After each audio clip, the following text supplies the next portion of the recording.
There are 3 different ways to clean your Unimom Opera. To hand wash, first rinse all the separated parts with cool water. The air tube doesn't require cleaning, but if you still need to, please make sure to fully dry the tube out afterwards. If there is mold in the tube, please replace with a new tube. Next, soak them with warm soapy water for 5 minutes. Then wash and rinse. You can also use the Unimom bottle cleanser to sanitize the bottles.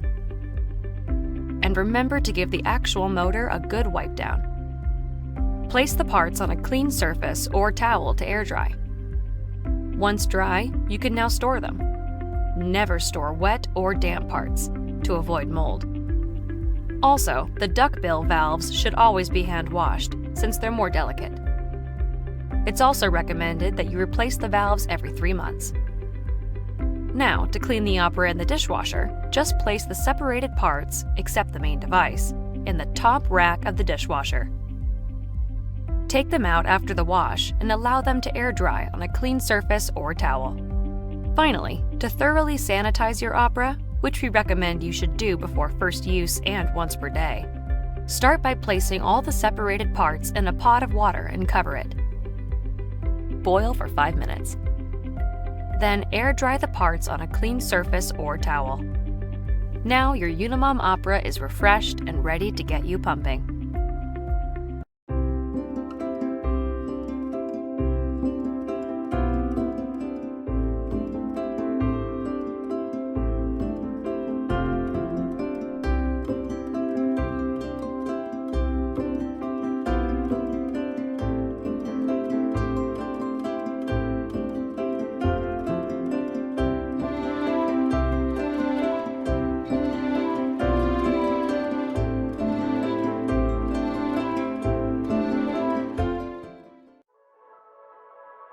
My first experience breastfeeding was right after giving birth. They just gave me the baby and were like, here you go, do your thing, and I had no idea what I was doing.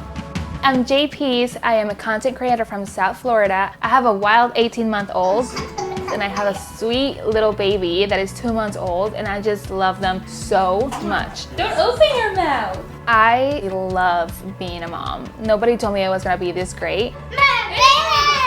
Come here! The first time that I tried pumping, I didn't know how to put the pump on or if I was doing a good job or a bad job. Now it's a whole nother experience for me.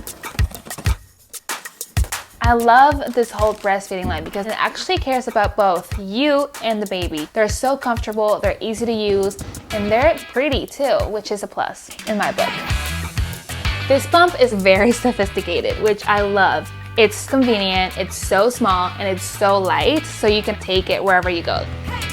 It has a play and pause button, which is great, just in case you want to give yourself a break or drink some water. You can just pause it instead of turning it off and then back on. The first time that I tried pumping, I wasn't sure how much milk I was supposed to get, and I just kept looking at the bottle and being like, I have 1 ounce, is that all I'm giving to my baby? I was so stressed out about it. I had to learn just to pump and just build a whole system around it. So I get to relax while I'm doing it. I put an oversized shirt on because I don't want to see what's happening inside. I don't want to see how much milk I have. I don't want to stress about it, and it just gives me extra time for myself. This is the Dr. Brown's Silicone Shield, and I love how bendy and movable it is. You can just put it on and you don't even feel like it's there sometimes. The ones that I've had before are very rigid and they're just plastic. The pumping bra is definitely my favorite product of this whole entire line because it's just so comfortable and so stretchy. You can adjust it to your size and you don't have to deal with extra fabric. It gives me a lot of freedom knowing that I have that milk in the fridge. Jaxie loves being fed by her dad. I love that he can also experience what feeding his baby feels like, and they can build that bond that her and I have by breastfeeding. Being a mom is seriously the biggest blessing I've ever been given. There's definitely a lot of challenges, but there's also a lot of great moments that I am just so thankful we get to build together and teaching them everything about life.